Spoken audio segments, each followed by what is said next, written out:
दोस्तों नमस्कार। मेरे पिछले वीडियो नकली दवा से सावधान के पार्ट 1 को लाइक करने, शेयर करने और सब्सक्राइब करने के लिए आपका बहुत बहुत धन्यवाद। मेरे पिछले वीडियो में आपको जानकारी दी गई थी कि हमारे देश में बिकने वाली कितने प्रतिशत दवा नकली हो सकती हैं, नकली दवा या स्पूरियस दवा किसे कहते हैं तथा नकली दवा से मरीजों को क्या नुकसान हो सकता है। इस पार्ट 2 में मेरे द्वारा आपको अन्य उपयोगी जानकारियाँ दी जा रही हैं, जैसे कि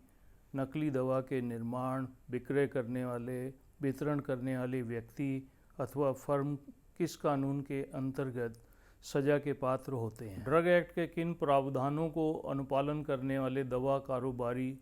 नकली दवा बरामद होने पर कानूनी कार्रवाई से बच सकते हैं। पूरी जानकारी के लिए वीडियो को अंत तक अवश्य देखें तथा इसे लाइक करें, शेयर करें तथा सब्सक्राइब करें ताकि अगले वीडियो की जानकारी आपको नोटिफिकेशन के माध्यम से तत्काल मिल जाए। धन्यवाद। आइए जानते हैं नकली दवा से संबंधित अपराध व सज़ा के बारे में। यदि कोई व्यक्ति या फर्म स्पूरियस अथवा नकली दवा का निर्माण करता है या उसे बेचता है या डिस्ट्रीब्यूट करता है या उसे बेचने के उद्देश्य से स्टोर करता है, एग्जिबिट करता है या ऑफ़र करता है, तो वह ड्रग एक्ट की धारा 18 के सब सेक्शन A1 का अपराध करता है, जिसकी सज़ा ड्रग एक्ट की धारा 27A के अंतर्गत 10 साल से लेकर आजीवन कारावास तक की हो सकती है तथा साथ ही साथ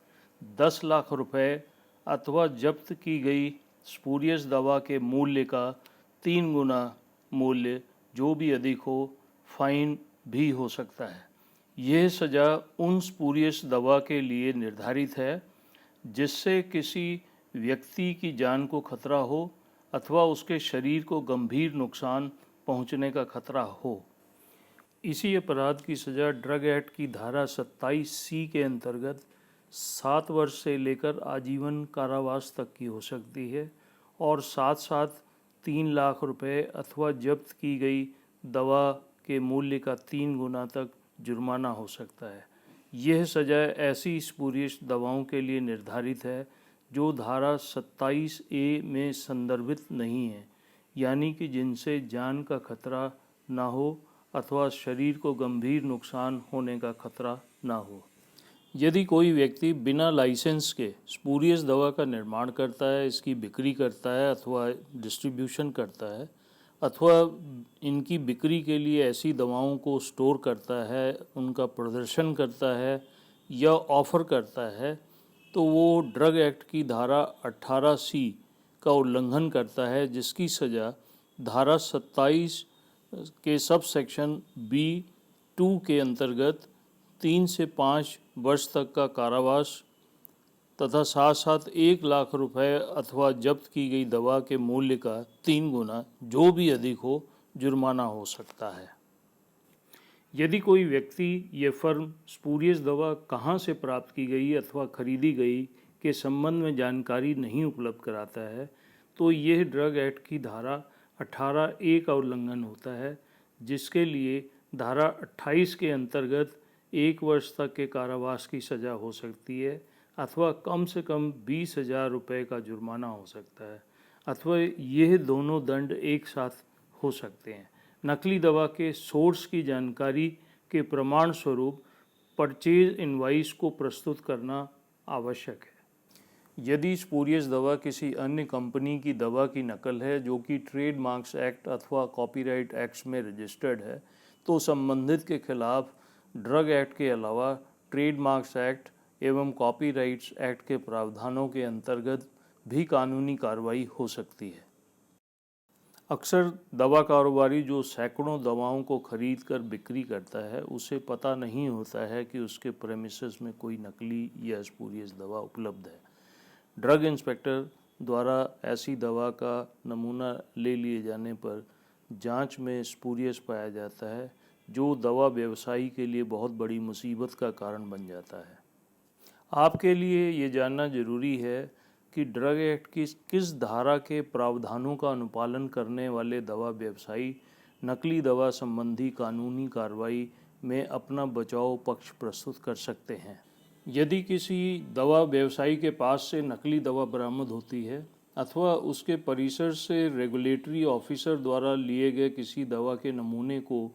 जांच में स्पूरियस पाया जाता है, तो संबंधित दवा के निर्माता के साथ साथ उस दवा व्यवसायी के विरुद्ध भी न्यायालय में ड्रग एक्ट की धारा 18 के उल्लंघन के लिए धारा 32 में मुकदमा चलाए जाने का प्रोविजन है। धारा 19 के सब सेक्शन 1 के अनुसार नकली दवा पकड़े जाने पर केवल यह कह देने से कि दवा व्यवसायी को यह जानकारी नहीं थी कि दवा नकली है, कानूनी कार्रवाई में बचाव नहीं हो सकता है। नकली अथवा स्पूरियस दवा के संबंध में कानूनी कार्रवाई में बचाव के लिए ड्रग एक्ट की धारा 19 के सब सेक्शन 3 के अंतर्गत 3 बातों को दवा व्यवसायी द्वारा साबित करना होगा, जिनकी जानकारी यहाँ दी जा रही है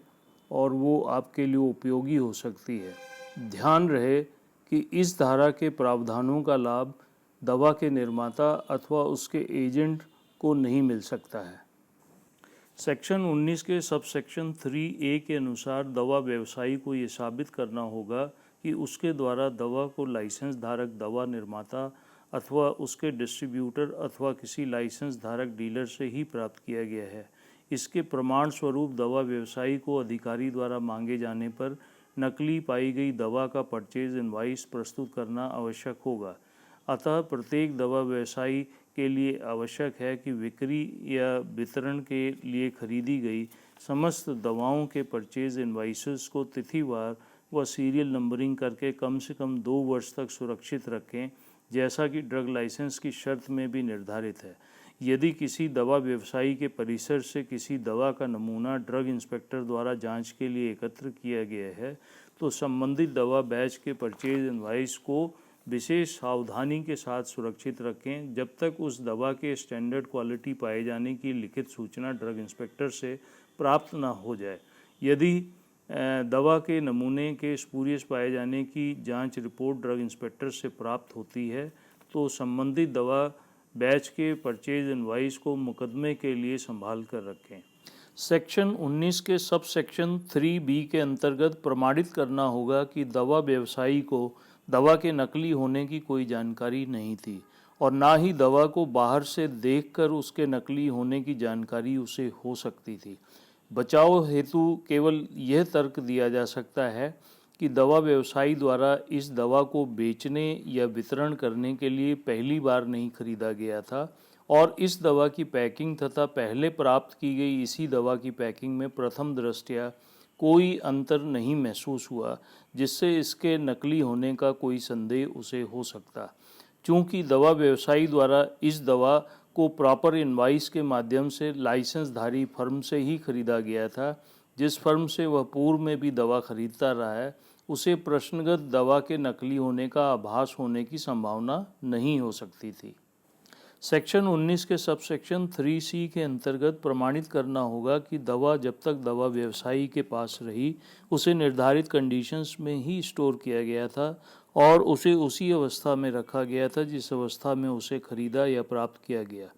उसी अवस्था का तात्पर्य है कि दवा की प्राइमरी पैकिंग को बिना खोले ही भंडारित किया गया। यदि किसी दवा के लेबल पर दवा को 2 से 8 डिग्री सेंटीग्रेड पर स्टोर करने का निर्देश प्रिंट है और इस दवा को दवा व्यवसायी द्वारा अपने परिसर में आम स्थान पर अधिक तापमान पर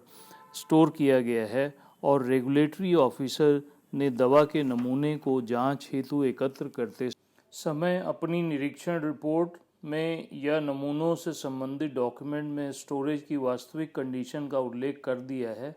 तो दवा के नकली पाए जाने पर दवा व्यवसायी धारा 19 के सब सेक्शन 3 के लाभ से वंचित हो सकता है। यदि आपकी रुचि ये जानने में है कि मरीज नकली दवा से बचने के लिए क्या करें, कैसे जान सकते हैं कि लेबल पर प्रिंटेड निर्माता का नाम व पता फर्जी है, दवाओं की ऑथेंटिसिटी सत्यापित करने में ड्रग ऑथेंटिकेशन सिस्टम का क्या महत्व है। तो नकली दवा से सावधान के पार्ट 3 के वीडियो को अवश्य देखें, जो जल्द ही आपके लिए YouTube पर प्रस्तुत करूंगा। यदि यह वीडियो आपको पसंद आए तो लाइक शेयर करें तथा